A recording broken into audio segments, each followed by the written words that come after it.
You talk about Brexit, a no-deal Brexit, being the most grotesque act of national self-harm committed in peacetime by a British government. Do you not think that's a little bit OTT? No, I don't. I think you, in your headlines, revealed exactly the situation. Perhaps you should have added, you certainly should have added, the fact that the union of the United Kingdom itself is at risk, as polls are now showing in Scotland. But the economy is stalled, inflation is rising, and the pound is in serious difficulties and threatened to get worse. Investment is on hold. There is an atmosphere of total indecision and ineffectiveness at the heart of government because, let's be frank, there is no parliamentary majority for what this government is threatening to do. And because this government is completely obsessed with the preposterous idea we should leave Europe without a deal, the whole of the agenda for running this country, for modernising this country, is on hold. But Lord Heseltine, you might talk about it being a preposterous agenda. I spoke to the new Chancellor, Sajid Javid, just a couple of days ago. He is in office, he's in the Treasury, he has all of the briefing notes about the possible implications of a no-deal Brexit, and he says he's not frightened, he's not worried about the implications. He should know, shouldn't he? Do you have any reason to actually doubt him?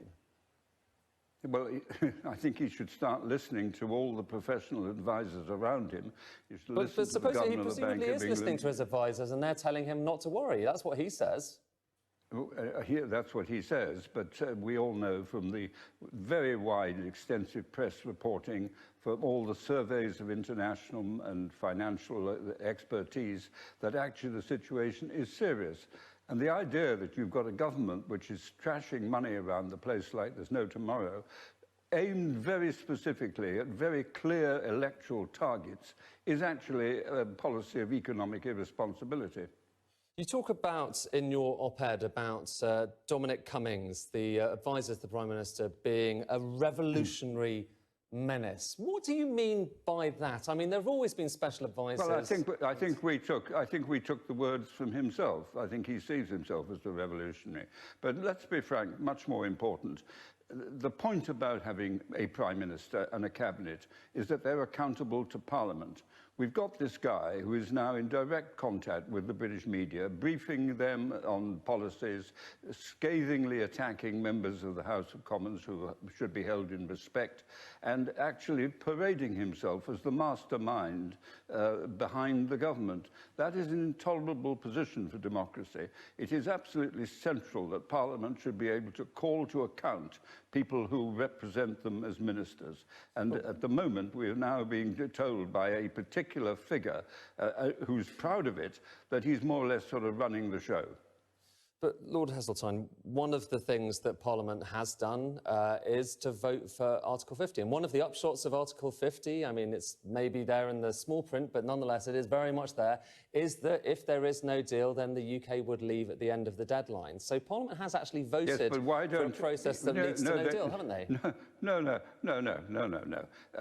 When we did the referendum, it was clearly stated by the Leave campaign that they were not going for a no deal. In March of this year, Michael Gove clearly said that they did not want a no deal.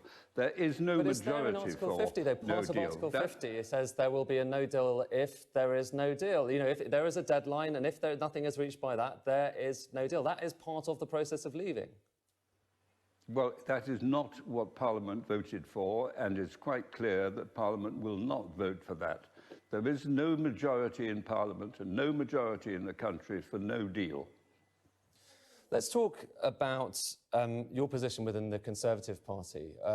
You had the whip withdrawn around the time of the European elections when you said that you were going to vote for the Lib Dems. Have you had the whip reinstated since then? But I got sacked by the Prime Minister because I voted some time ago that Parliament should be given a meaningful vote. At that time, the Prime Minister was arguing that it shouldn't. 3 weeks later, she was forced by Parliament to concede that what I had been sacked for advocating became government policy.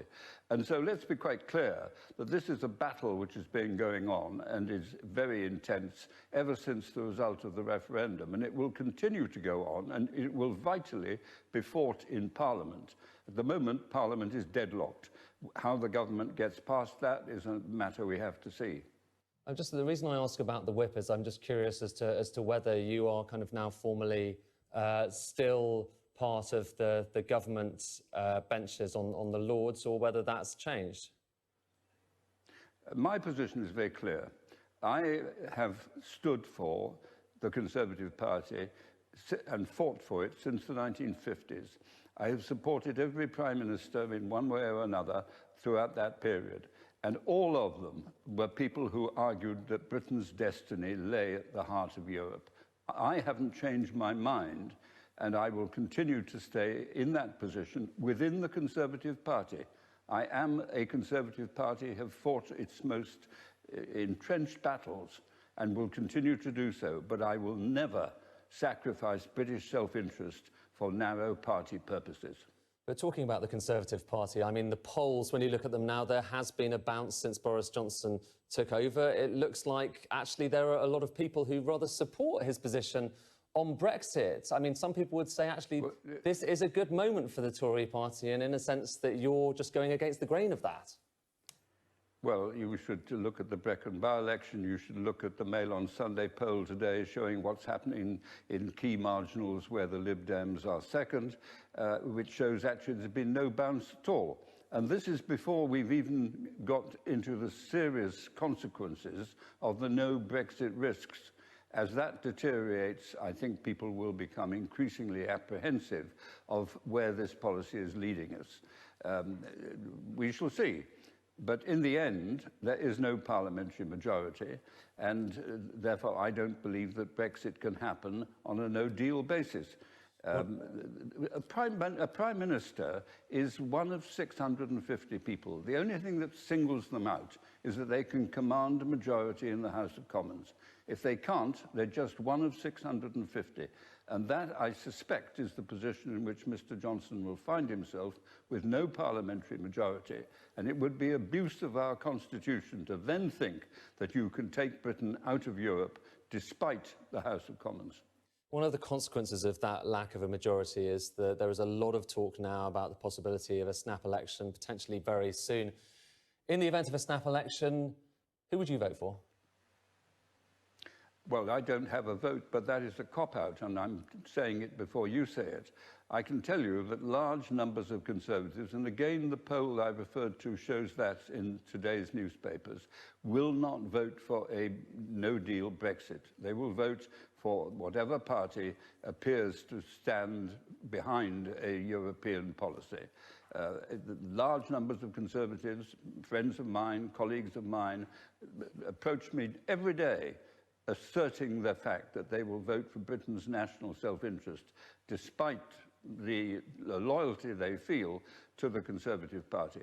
And so what would you advocate? What would you advocate for them to vote for, Lord Heseltine? Who would you advocate for them to vote for? I will not myself determine who anyone should vote for, but my view remains that whatever I may think, large numbers of people will vote for what they believe to be Britain's national self-interest, and therefore for a candidate that represents the European destiny to which this country has been committed since the 1960s.